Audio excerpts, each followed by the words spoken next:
Good morning. Welcome to online class GPS. तो बच्चों, आज जो है अपन अर्थशास्त्र में प्रश्नों के उत्तर में आज जो है हमारा पांचवें भाग में आपका जो बचा हुआ है आपका प्रश्न उत्तर में मांग के नियम की प्रमुख मान्यता है, उसके बारे में भी पढ़ेंगे। बच्चों ध्यान सुनेंगे आप लोग। मांग का नियम क्या कहलाता है?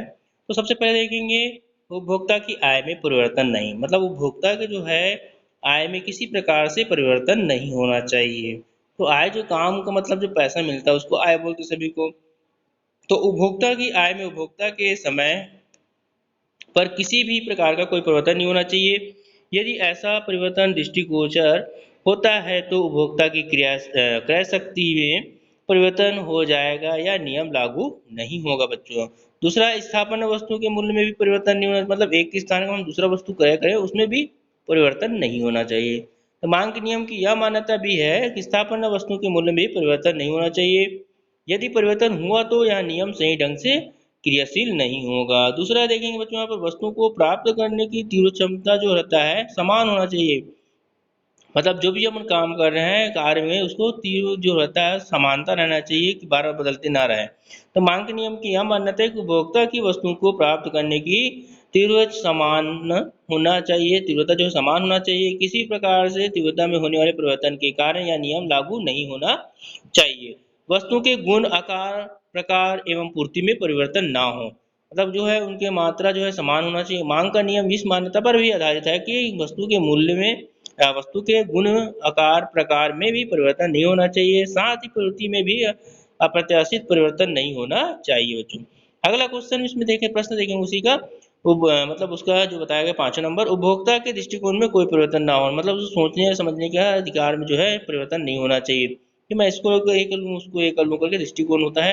तो मांग जो है नियम इस मान्यता पर आधारित है कि उपभोक्ता की आय, आदत, पैसा, रुचि के साथ साथ उसके दृष्टिकोण में या दृष्टिकोण में भी परिवर्तन नहीं होना चाहिए। तो समझ आया बच्चों। अब अगला देखते हैं, मांग के आवश्यक तत्वों की व्याख्या कीजिए, मतलब मांग के लिए कौन कौन सी बातें आवश्यक होना चाहिए। वस्तु की इच्छा का होना, मतलब जब तक वस्तु की इच्छा ही नहीं होगा तो उसका मतलब ही क्या होगा। तो यहाँ पर बताया गया मांग के लिए किसी भी वस्तु को प्राप्त करने की इच्छा होना चाहिए। जब तक किसी भी वस्तु को पाने की लालसा ना होगी वह मांग में नहीं बदल सकती।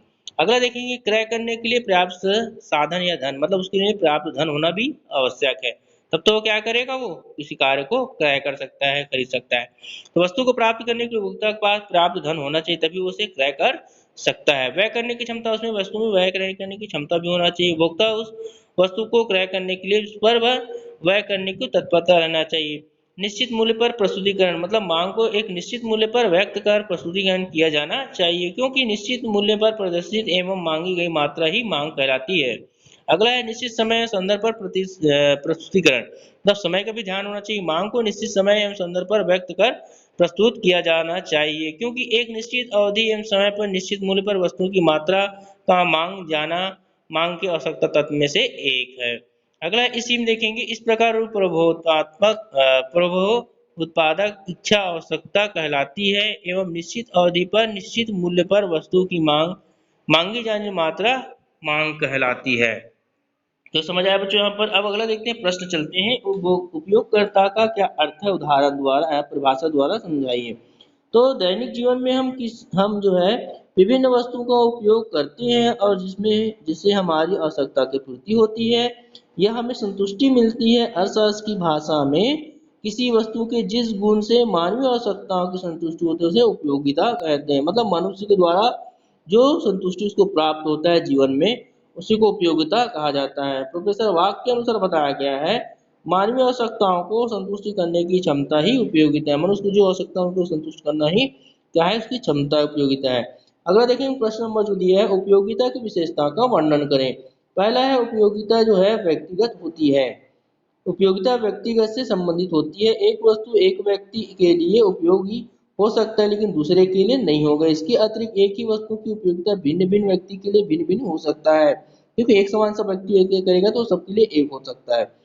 दूसरा है, उपयोगिता मनोवैज्ञानिक धारणा है, मतलब उपयोगिता की भावना रूप से अनुभव किया जा सकता है। इसका कोई भौतिक रूप नहीं होता है, यह मनुष्य की मानसिक संरचना पर निर्भर करती है। तीसरा है, उपयोगिता आवश्यकता की तीव्रता पर निर्भर करती है, मतलब उपयोगिता किस प्रकार बढ़ रहा है। उपयोगिता आवश्यकता की तीव्रता पर निर्भर करती है, इसलिए उपयोगिता को तीव्र भी कहते हैं। जैसे भूखे व्यक्ति को भोजन की आवश्यकता अधिक हो सकती है, पर जो तृप्त रूप से भोजन कर चुका है उसे भोजन की आवश्यकता नहीं रह जाती। अगला देखते हैं बच्चों, यहाँ पर उपयोगिता के विभिन्न प्रकार को लिखे। उपयोगिता के प्रमुख रूप से 3 प्रकार के होते हैं। पहला, कुशल उपयोगिता, उपभोक्ता द्वारा उपभोग की जाने वाले वस्तु की सभी इकाई से प्राप्त उपयोगिता के संपूर्ण योग को कुल उपयोगिता कहते हैं। मतलब कुल उपयोग जो उसने सभी इकाई से प्राप्त होता है। अगला दूसरा देखें, औसत उपयोगिता, मतलब औसत उपयोगिता के अंतर्गत बताया गया है कि उपभोक्ता द्वारा उपभोग की जाने वाले वस्तु की कुल उपयोगिता में वस्तु की कुल इकाइयों की संख्या से भाग देने से जो भागफल आता है उसे औसत उपयोगिता कहा जाता है। तीसरा है जो है समता उपयोगिता, सीमांत उपयोगिता है। किसी वस्तु की एक अतिरिक्त इकाई के उपभोग से प्राप्त अतिरिक्त उपयोगिता को सीमांत उपयोगिता कहते हैं, मतलब अतिरिक्त उपयोगिता से। 7वां नंबर देखते हैं प्रश्न जो दिया गया बच्चों यहाँ पर, सीमांत उपयोगिता को प्रभावित करने तत्व कौन कौन से हैं यहाँ पर बताएंगे। पहला देखेंगे वस्तु की मात्रा। वस्तु के व्यक्ति के पास वस्तु अधिक मात्रा में है तो उसकी उपयोग सीमांत उपयोगिता कम तथा वस्तु कम मात्रा में है तो वस्तु की सीमांत उपयोगिता अधिक होगी। यहाँ पर वस्तु के बारे में बताया। अब स्थापन वस्तु, किसी वस्तु की स्थापन वस्तु होने की दशा में वस्तु की जो है सीमांत उपयोगिता कम होगी। अगर उसके जो हम दूसरे वस्तु है तो उसका उपयोगिता कम हो जाए, जैसे चाय के स्थान पर कॉफी का प्रयोग, और जिन वस्तुओं की कोई स्थापन वस्तु नहीं है उनकी सीमांत उपयोगिता अधिक हो जाती है। व्यक्ति की आय, व्यक्ति की आय अधिक होने पर भी वस्तुओं की सीमांत उपयोगिता कम होती है तथा व्यक्ति की आय कम होने पर वस्तु की सीमांत उपयोगिता अधिक होती है। तो इसे समझ आया सबको। अगला देखेंगे उपयोगिता ह्रास नियम के 3 अपवाद बताइए। तो पहला है दुर्लभ एवं अप्राप्य वस्तुओं के संग्रहण पर लागू न होना। दुर्लभ जो हमको प्राप्त नहीं होता है, दुर्लभ एवं अप्राप्य वस्तुओं के संग्रहण पर उपयोगिता ह्रास नियम लागू नहीं होता है, क्योंकि इन वस्तुओं की उत्तरोत्तर इकाई से अधिक उपयोगिता अनुभव होता है, क्योंकि उसके बाद मिलेगा नहीं वाला। मादक पदार्थ के उपभोग में इस नियम को लागू नहीं होना चाहिए। यदि कोई व्यक्तिगत शराब को उपभोग करता है तो उसे हर एक प्याले से प्राप्त होने वाली उपयोगिता बढ़ती जाती है और वह एक के बाद एक नए प्याले शराब को पीने की इच्छा करता है। वस्तु की छोटी इकाइयों पर लागू न होना, यदि उपभोग की जाने वाली वस्तु की इकाई अत्यंत छोटी हो तो लगातार इकाई के व्यवहार से उपयोगिता अधिक मिलेगा। जैसे किसी प्यासे को एक चम्मच पानी दिया जाए तो ऐसी स्थिति में दूसरे व तीसरे चम्मच से प्यास को प्राप्त होने वाली उपयोगिता क्रमशः बढ़ते जाएगा, है ना बच्चों। इस प्रकार है आपका। तो अगला देखेंगे इसमें जो बताया गया है सीमांत उपयोगिता नियम के 3 महत्व बताइए। तो पहला देखिए मांग के नियम का आधार, मतलब क्या होना चाहिए। नियम यह नियम बताता है कि मांग वक्त से बाएं से दाएं क्यों झुका होता है। एक व्यक्ति जैसे जैसे किसी वस्तु का अधिक अधिक उपयोग करता है वैसे वैसे उस वस्तु से मिलने वाली उपयोगिता कम होती जाती है। दूसरा है उपभोक्ता बचत में महत्व। यह नियम बताता है कि उपभोक्ता किसी वस्तु को उस बिंदु तक क्रय करता है जहां पर उस वस्तु की सीमांत उपयोगिता उसके मूल्य के बराबर हो जाता है। अगला है सीमांत उपयोगिता नियम का आधार, क्योंकि प्रत्येक व्यक्ति अपनी सीमित आय से अधिकतम संतुष्टि चाहता है, अतः इसके लिए सीमांत उपयोगिता का नियम की सहायता ली जाती है। किंतु समय सीमांत उपयोगिता नियम स्वयं सीमांत उपयोगिता ह्रास नियम पर आधारित होता है। इस प्रकार ध्यान देंगे बच्चों। अगला देखेंगे यहाँ पर जो बताया गया आपका जो है सीमांत उपयोगिता ह्रास नियम के दोष, ये लिखिए यहाँ पर। तो पहला नंबर देखेंगे उपयोगिता का मापना कठिन। हम देख सकते हैं उसको माप नहीं सकते हैं ना। तो आलोचकों के अनुसार सीमांत उपयोगिता ह्रास नियम के अंतर्गत उपयोगिता को मापनीय माना गया है, जबकि उपयोगिता जो है मानसिक स्थिति का आभास है जिसको मापना कठिन है। दूसरा है व्यक्तिगत विचारों एवं विवेक को अधिक महत्व। सीमांत उपयोगिता ह्रास नियम में व्यक्तिगत विचारों को अधिक महत्व दिया गया है, जो उचित नहीं है।